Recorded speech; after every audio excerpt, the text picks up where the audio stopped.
বাংলাদেশিদের জন্যই টিকটক বন্ধ করলেন যুক্তরাষ্ট্র।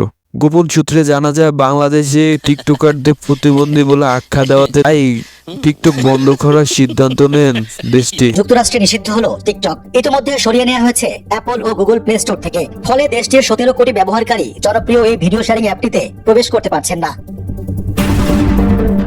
অ্যাপটি ব্যবহারের চেষ্টা করা হলে একটি বার্তা দেখানো হচ্ছে, তাতে লেখা আইনগতভাবে টিকটক নিষিদ্ধ করা হয়েছে। এর অর্থ হলো আপনি এখন থেকে টিকটক ব্যবহার করতে পারবেন না। তবে আমরা সৌভাগ্যবান, দায়িত্ব নেওয়ার পর প্রেসিডেন্ট ট্রাম্প টিকটক পুনর্বহাল করার একটি সমাধান খুঁজে বের করতে আমাদের সঙ্গে কাজ করার ইঙ্গিত দিয়েছেন। অনুগ্রহ করে অপেক্ষা করুন। বিবিসির প্রতিবেদন বলছে, টিকটকের চীনা মালিকানাধীন প্রতিষ্ঠান বাইটড্যান্সকে নিয়ে দীর্ঘদিন ধরে অসন্তোষ প্রকাশ করে আসছেন মার্কিন আইন প্রণেতারা। তাদের আশঙ্কা, অ্যাপটির মাধ্যমে চীন সরকার মার্কিন জনগণের উপর গুপ্তচর বৃত্তি করতে পারে। তবে বরাবরই চীন এমন অভিযোগ অস্বীকার করে আসছে। প্রেসিডেন্ট জো বাইডেন 2024 সালের 24 April protecting Americans from foreign adversary control application act নামে একটি বিলে স্বাক্ষর করলে যুক্তরাষ্ট্রে হুমকির মুখে পড়ে টিকটক। আইনে বলা হয়, চীনা মূল কোম্পানি বাইটড্যান্স টিকটকে তাদের অংশীদারিত্ব 6 মাসের মধ্যে কোনো আমেরিকান কোম্পানির কাছে বিক্রি করে দেবে, নয়তো যুক্তরাষ্ট্রে এই অ্যাপ নিষিদ্ধ করা হবে।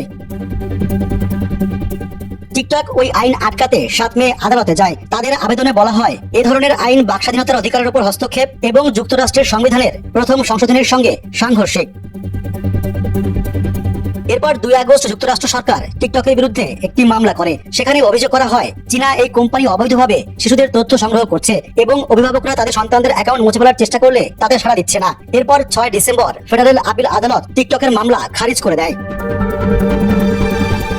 গত 27 ডিসেম্বর শপথ না হওয়া পর্যন্ত টিকটক নিষিদ্ধের আইনটি পেছানোর জন্য সুপ্রিম কোর্টকে অনুরোধ করেন ট্রাম্প। তার আইনজীবী বলেন, প্রেসিডেন্ট রাজনৈতিক উপায়ে এর সমস্যা সমাধানের একটি সুযোগ চান। এর মধ্যে নিষেধাজ্ঞা এড়াতে সুপ্রিম কোর্টে আপিল করে টিকটক। কিন্তু সম্প্রতি সুপ্রিম কোর্ট বাইডেনের করা আইনকে সমর্থন দিলে যুক্তরাষ্ট্রে টিকটক বন্ধ হয়ে যাওয়া নিশ্চিত হয়ে যায়।